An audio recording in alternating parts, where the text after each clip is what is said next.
El poder del dinero. Es un documental realizado por Niall Ferguson, que es un historiador, economista, historiador financiero, profesor británico y un escritor. Estos documentales realizados por él, presentados por él, mejor dicho, son unos documentales en los cuales nos dan a entender a nosotras las personas, los espectadores, cómo funciona el mundo del dinero, cómo funciona la economía. Y en su capítulo número 1, denominado Sueño de Avaricia, nos presentan cómo es el origen del dinero, cómo es el origen de la banca y cómo afecta a las personas. La historia del dinero. Pero antes de todo esto hay que definir qué es dinero.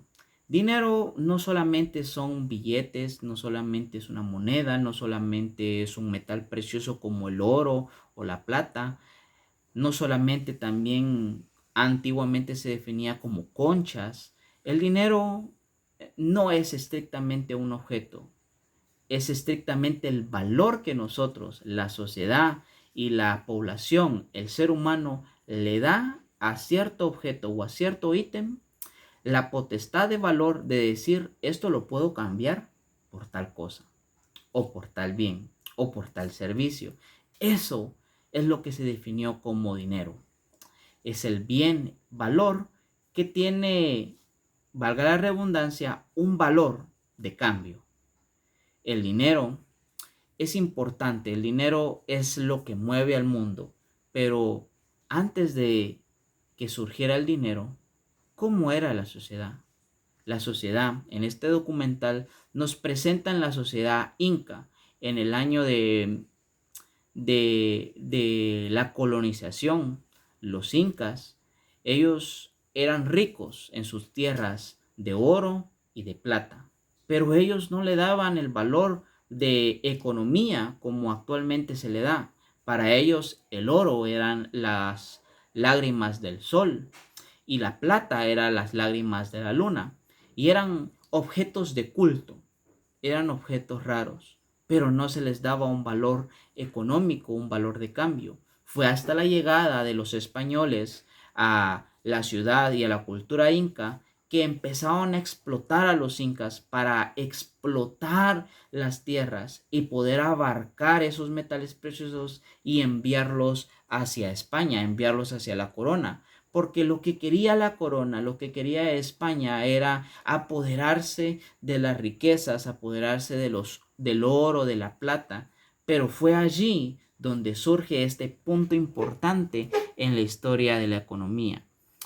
La corona abarcó tanto material de oro y de plata para hacer monedas, para hacer valores, para hacer bien. Y cuando abarcó demasiado, el metal precioso denominado oro y plata se depreciaron, porque demasiado de algo deprecia. Ese bien, ese valor, ya no tenía el mismo valor que antes, porque era más común y por lo tanto se cobraba más, se conseguía más, se depreciaba. Y aquí es donde miramos uno de los principios económicos en la historia que marcó. Mucho de algo deprecia la moneda, deprecia el valor de cambio. La historia nos habla respecto a diferentes culturas. En el documental encontramos la cultura de Mesopotamia, una de las civilizaciones más antiguas en las cuales ellos no ocuparon oro, no ocuparon plata, no ocuparon conchas, sino que ocuparon tablas de arcilla, en las cuales estaban escrito a mano que eran tantas quintales de cebada o sacos de cebada a la persona que portara esa tablita de arcilla. Ese era para ellos un billete, una moneda, un valor, un título de cambio. Para ellos era esa economía. En Mesopotamia, la arcilla escrita a mano era la forma en que ellos movilizaban los bienes y valores. Más adelante en la historia también nos hablan respecto a la cultura de Italia, en Venecia, donde hay un personaje que resuena mucho, que es el personaje Shylock. Shylock es un personaje literario un, de William Shakespeare, el cual se denomina el mercader de Venecia. Shylock es un prestamista, es un usurero judío dentro de la sociedad de Venecia. Shylock presta dinero como un usurero y cobra intereses por él. En esta literatura encontramos esta historia muy hermosa donde Shylock él presta dinero y a cambio quiere cobrar 3 libras de carne de su acreedor, de Antonio, en la cual es la cultura nos representa como el pedir préstamos, el ser usurero es ser despiadado y que los préstamos y los intereses incluso llegan a afectar nuestro bien físico. Es la forma en que William Shakespeare expresa cómo definir a los mercaderes, cómo definir a estos usureros y a cómo los trataban también, porque los usureros eran judíos, ya que entre cristianos no se podía prestar ni cobrar intereses, porque las escrituras cristianas, en lo que se conocía como la Biblia, en el libro de Deuteronomios, prohibía a los cristianos prestar a hermanos y cobrar intereses por eso, porque era pecado. Incluso para los judíos también era pecado prestar a sus propios hermanos judíos. Por lo tanto, los judíos iban afuera de su ciudad, afuera de Israel, y se iban a sentar a otros países, en este caso Venecia, en las cuales ellos sí prestaban a otras personas porque no se consideraban hermanos. Los judíos consideraban hermanos a alguien que era judío, pero a alguien que era de otra nación, alguien que era cristiano, no los consideraban como hermano y por lo tanto ellos podían prestar y cobrar intereses por lo que hacían. Los Shylock, lo que sería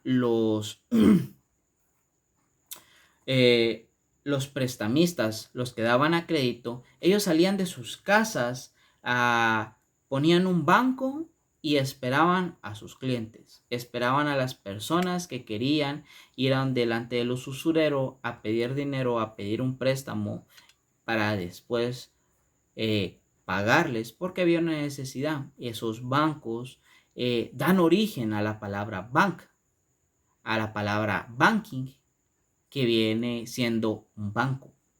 El banco que hoy conocemos como la institución que recibe dinero y todo eso surgió respecto a esas personas que se sentaban en un banco afuera de sus casas o en una plaza y empezaban a movilizar dinero. Allí empezaron a surgir más allá de la economía, empezaban a surgir los créditos, empezaron a surgir los intereses, empezaron a surgir las comisiones, porque más adelante en la historia, en Escocia, surge una familia que son la familia de los Medici, los cuales son los impulsadores de lo que serían los bancos actuales. La familia Medici, ellos para evitar cobrar intereses, le llamaron y le denominaron comisiones. Comisiones por hacer cambios de moneda. Ellos empezaron no a dar préstamos, no a dar créditos, sino que ellos empezaron con hacer cambio de monedas. De una moneda a otra, de tantas monedas a otro tipo de monedas, más cobrando su pequeña comisión por hacer ese cambio. Y es así como surgen los Medici y conforme el transcurso del tiempo van dando más servicios, dando créditos, diciéndole a las personas que confíen en ellos, que dejen su dinero, que ellos lo van a guardar, y así es como empiezan a surgir y a surgir lo que hoy conocemos como el trabajo bancario. Estas personas llegaron a un tal poder que decir los Medici eran personas importantes, influyentes, era decir los del banco, la banca.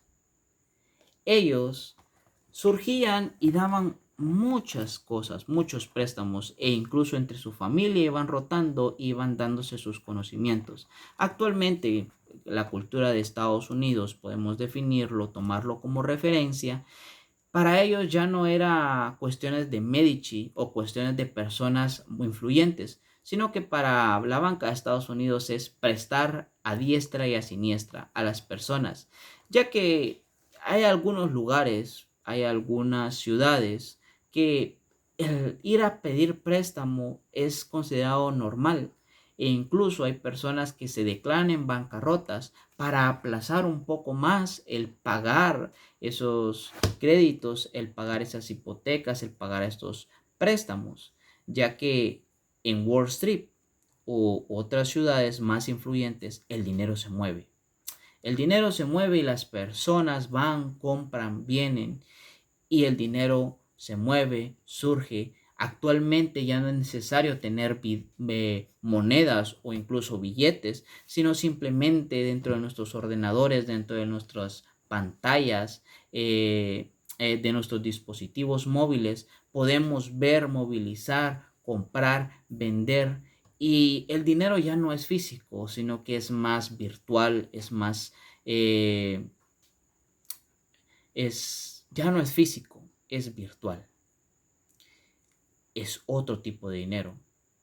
Es aquel dinero virtual que nosotros le damos bien valor, decir, con esto puedo comprar aquello. Y así es como surge el dinero, como surge la banca, como surge la economía en sí.